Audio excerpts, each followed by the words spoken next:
Assalamualaikum warahmatullahi wabarakatuh. Halo semuanya, di sini saya Nur Indah ingin memenuhi tugas ujian akhir semester yang di mata kuliah Psikologi Pendidikan yang dimana diampu oleh Bapak Muhammad Hasan Abdillah. Nah, di sini ada 5 soal. Langsung saja kita kepada soal yang pertama, yaitu ialah apa itu psikologi pendidikan menurut saya. Nah, menurut saya psikologi pendidikan itu ialah cabang ilmu psikologi yang mempelajari bagaimana manusia atau individu belajar dan mengajar dalam konteks pendidikan. Nah, dan ini mencakup berbagai aspek seperti proses kognitif, emosional, dan sosial yang terlibat dalam pembelajaran. Nah, metode dan strategi pengajaran yang efektif, evaluasi dan asesmen pembelajaran, serta faktor-faktor yang mempengaruhi motivasi dan perkembangan siswa. Nah, jadi menurut saya psikologi pendidikan ialah cabang ilmu psikologi yang dimana terdapat proses belajar mengajar antara siswa dan guru. Nah, jadi ada mencakup berbagai aspek seperti yang sudah saya jelaskan tadi, kognitif, emosional, dan sosial, dan sebagainya. Baik, kita masuk kepada soal yang kedua, yang dimana apa yang Anda pelajari di psikologi pendidikan. Nah, yang saya pelajari di psikologi pendidikan ini ialah dimana seorang guru atau pengajar seperti kita yang mungkin suatu saat akan jadi seorang guru ataupun mengajar kepada siswa atau peserta didik, perlu melihat perkembangan anak didiknya yang dimana harus ada evaluasi setiap harinya dengan menerapkan metode yang sesuai dengan kemampuan mereka, karena kadang seorang guru harus melihat perkembangan dan pertumbuhan, bukan hanya sekedar mengajar saja. Nah, kadang juga metode yang satu tidak bisa ditangkap oleh siswa lainnya, tapi kadang kita harus menggunakan metode lainnya agar kita bisa mengetahui, oh ini cocok untuk siswa tersebut, metode seperti ini cocok untuk siswa tersebut. Nah,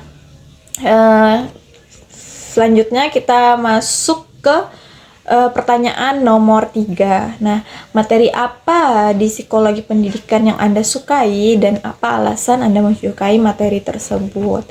Baik, materi yang saya sukai di psikologi pendidikan itu ialah teori belajar. Nah, ini kan termaksud berbagai teori tentang bagaimana manusia belajar, individu belajar, siswa belajar maupun guru belajar, seperti teori behaviorisme, kognitivisme, dan konstruktivisme.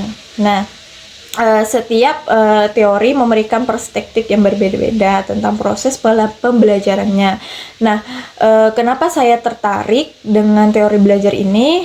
Karena memahami berbagai teori belajar membantu pendidik, kita sebagai guru bisa membantu pendidik, siswa mengembangkan strategi pengajaran yang efektif dan sesuai dengan kebutuhan siswa. Nah, kita bisa belajar, kita sebagai pendidik, sebagai guru, sebagai pengajar bisa efektif dengan sesuai apa kebutuhan siswa tersebut.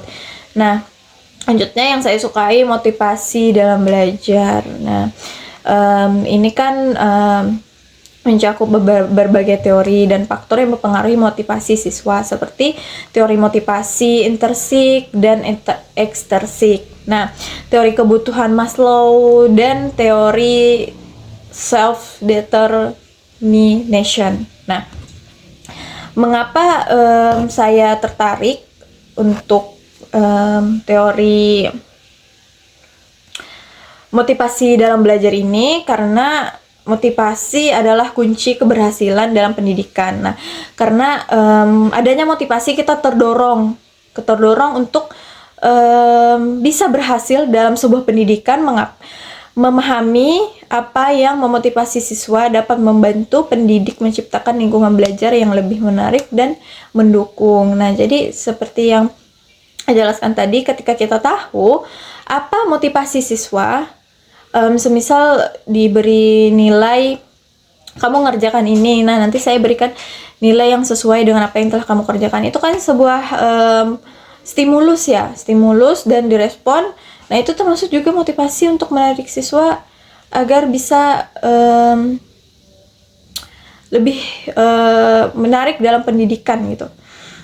Nah selanjutnya yang nomor 4 ialah soal nomor 4, materi apa di psikologi pendidikan yang merubah Anda? Dan apa berubah, jelaskan. Dan apa yang berubah, jelaskan. Nah, baik. Di nomor 4, saya menyukai materi tahap perkembangan, yaitu teori Piaget. Nah, alasannya karena saya menyukai materi ini, karena di teori perkembangan kognitif, Piaget menjelaskan bagaimana anak-anak berkembang secara intelektual sepanjang masa kanak-kanak mereka dari mulai umur 0 sampai dengan 2 tahun sampai dengan 11, ada juga sampai tahap akhir itu mungkin sampai 11 tahun ke atasan. Nah, dan juga mempelajari bagaimana individu memproses, menyimpan, dan mengambil informasi.